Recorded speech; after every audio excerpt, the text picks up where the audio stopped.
Bismillahirrahmanirrahim. Alhamdulillah wassalatu wassalamu ala asyrafil anbiya'i wal mursalin nabiyyina Muhammad wa ala alihi wa sahbihi wa sallama tasliman katsira. Amma ba'd. Assalamualaikum warahmatullahi taala wabarakatuh. Lahat ng papuri, pasasalamat ay tanging inaalay lamang natin sa ating nag-iisang tagapaglikha, ang Allah subhanahu wa ta'ala. At ang pagpapala ng Allah at ang kapayapaan ay mapasahuling sugo na si Propeta Muhammad sallallahu alaihi wasallam, 10 ng kanyang mga pamilya, mga kasamahan, tagasunod hanggang sa araw ng paghukom. Mga kapatid sa pananampalatayang Islam, mga mahal na mag-aaral, bilang pagpapatuloy sa ating pagtatalakay sa ating napakahalagang paksa, ang mga katanungan pagkalipas ng kamatayan o pagkatapos ng kamatayan, at ating natalakay ang ilan na sa mga bagay tungkol dito. Bilang pagpapatuloy, atin namang tatalakayin sa mga sandaling ito ang tungkol sa unang pundasyon na kung saan itatanong sa tao sa kanyang libingan. Mga kapatid sa pananampalatayang Islam, dapat lamang malaman ng bawat isa na nilikha ng Allah subhanahu wa ta'ala na ang tunay niyang tagapaglikha, ang tunay niyang Rabb, ang tunay niyang tagapangalaga, ang nagtutustos sa kanyang mga pangangailangan, nagbigay buhay at bumabawi ng buhay na kanyang pinagkaloob, ang nagbibigay ng masaganang biyaya ay walang iba kundi ang Allah subhanahu wa ta'ala. Ang Allah subhanahu wa ta'ala, nilikha niya ang mga tao, nilikha niya ang kanyang mga nilikha at hindi niya pinabayaan. Bagkus ang dakilang tagapaglikha, nagpadala siya ng mga sugo. Nagpadala siya ng mga sugo sa bawat nasyon. At ang huling sugo na ipinadala ng Allah ay walang iba kundi si Propeta Muhammad sallallahu alaihi wasallam. At si Propeta Muhammad sallallahu alaihi wasallam ay nagdala sa atin ng salita ng Allah, ang maluwalhating Quran, na naglalaman ng kapaliwanagan kung paano tayo dapat mamuhay sa mundong ibabaw na ating ginagalawan. At pinagbilinan ng Propeta Muhammad sallallahu alaihi wasallam, sinabi ng Allah at pinagbilinan si Propeta Muhammad sallallahu alaihi wasallam na kikilalanin lamang ang nag-iisang tagapaglikha. Siya lamang ang karapat dapat paglingkuran. Siya lamang ang karapat dapat sambahin. Dahil dito mga kapatid sa pananampalatayang Islam, sinabi ng Allah subhanahu wa ta'ala sa maluwalhating Quran, وَمَا خَلَقَتُ الْجِنَّ وَالْإِنسَ إِلَّا لِيَعْبُدُونَ. Hindi ko nilikha ang mga tao at ang mga jin maliban lamang upang sambahin nila ako. Maliban lamang sa sambahin nila ako. Huwag silang sasamba ng maliban pa sa akin.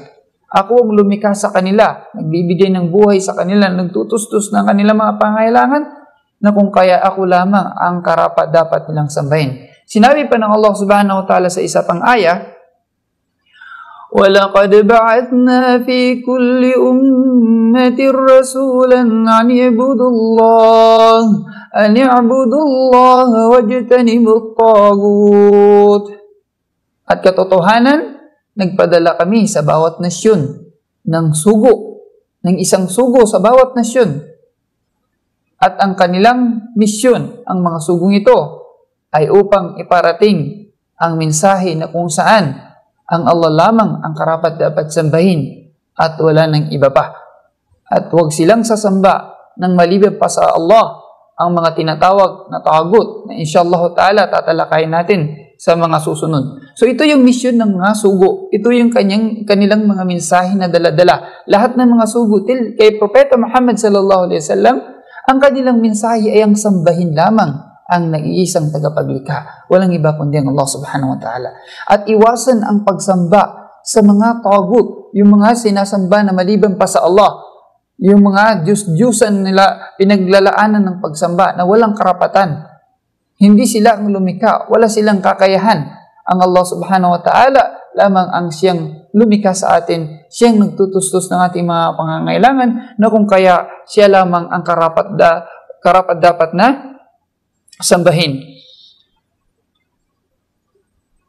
Ngayon mga kapatid sa pananampalatayang Islam, nabatid na natin, naunawaan natin, nakilala natin, napag-alaman natin na wala ng ibang sasambahin maliban sa Allah subhanahu wa ta'ala lamang.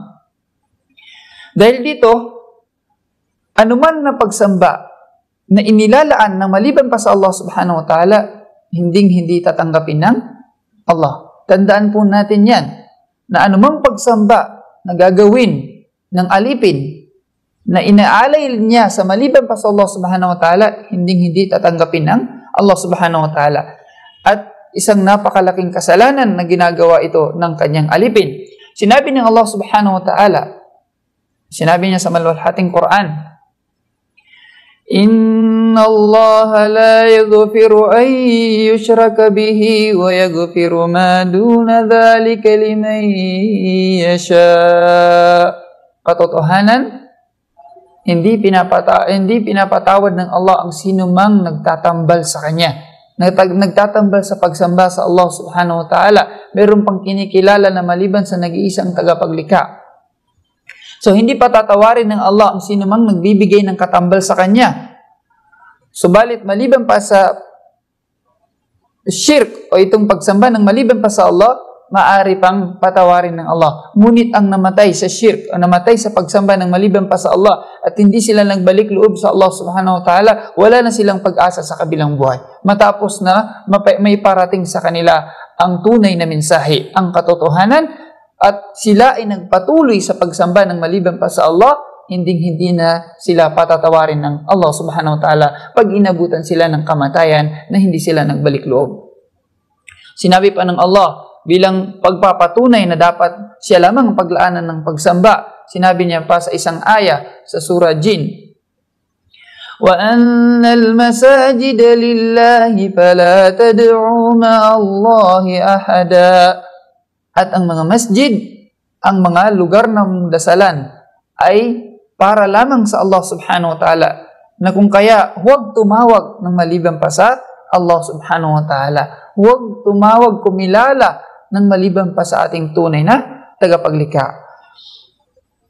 Mga kapatid sa pananampalatayang Islam, mga mahal na mag-aaral, napakalinaw at isang napakalinaw na kaalaman na kung saan ang sinuman na sumasamba sa Allah subhanahu wa ta'ala ay kinalulugdan ng Allah, mahal ng Allah subhanahu wa ta'ala, na kung kaya nararapat lamang sa bawat Muslim na sino man na makita niya, sino man makilala niya, kung sino man na sumasamba sa Allah subhanahu wa ta'ala, dapat din niyang mahalin.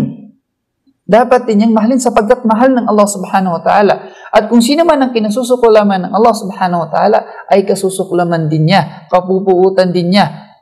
Nang dahil dito, ang mga hindi mananampalataya, ang mga sumusuway sa Allah subhanahu wa ta'ala, kinapupuutan natin. Galit tayo sa kanila, hindi sa kanilang pisikal, kundi doon sa nilalaman ng kanilang mga puso. Doon sa maruming nilalaman ng kanilang puso na pagkilala sa maliban pa sa nag-iisang tagapaglikha. At dahil dito, bubuod tayo ng tatlong bagay na kung saan dapat lamang malaman ng bawat isa. Unang-una, nilikha ng Allah subhanahu wa ta'ala ang sangkatauhan. Nilikha niya ang sangkatauhan para lamang sambahin siya. Wala ng iba pa. Na kung kaya, hindi dapat na sumamba pa ang sinuman ng maliban pa sa Allah. Hindi tayo pinabayaan ng Allah na gawin na lamang natin ang gusto nating gawin. Kundi may guide tayo. May guide tayo, meron tayong patnubay, meron tayong gabayan na sinusunod. Meron tayong patnubay mula sa nag-iisang tagapaglikha. Gaya ng ating narinig kanina, nagpadala ang Allah ng mga sugo upang gabayan tayo sa tuwid na landas. At ang sinuman na sumunod sa mga sugong ito, sila yung maipapasok sa paraiso. At sinuman ang sumuway sa mga sugo, sila yung papasok sa naglalagablab na apoy o impyerno. At ipinag-utos ng Allah, ipinagbilin ng Allah ng matibay na pagbibilin na kung saan huwag na huwag tayong susunod sa mga tinatawag na mga tagut. At ang mga tagut, inshallah ta'ala, tatalakayin natin sa susunod na talakayin, inshallah ta'ala. Medyo may kahabaan na kung kaya dito lang muna tayo magtatapos at I hope na isang napakalinaw na paliwanag o paksa ang ating natalakay at hingin natin sa Allah subhanahu wa ta'ala na maitanim ito sa puso ng bawat isa sa atin, na wala tayong ibang paglilingkuran, wala tayong ibang sasambahin, wala tayong ibang mamahalin na tagapaglikha maliban sa tunay nating tagapaglikha na nagbigay buhay sa atin, nagtutustos ng ating mga pangangailangan. Walang iba kundi ang Allah subhanahu wa ta'ala. Isang napakalaking kasalanan na sasamba ka pa ng maliban sa iyong tunay na tagapaglikha, na kung kaya pagtibayan po natin ang pagsamba para lamang sa Allah at itakwil natin, iwasan natin, iwanan natin ang anumang pagsamba ng maliban pa sa Allah subhanahu wa ta'ala. Maraming salamat po sa inyong mahusay na pagsusubaybay at naway dagdagan pa ng Allah ang kaalaman ng bawat isa sa atin at hayaan niya tayong maisabuhin natin ang anumang ating natutunan o napag-aralan. Maraming salamat po. Subhanakallah wa bihamdik, asyhadu an la ilaha illa ant, nastaghfiruka wa natubu ilaik. Wassalamu alaikum warahmatullahi ta'ala wabarakatuh.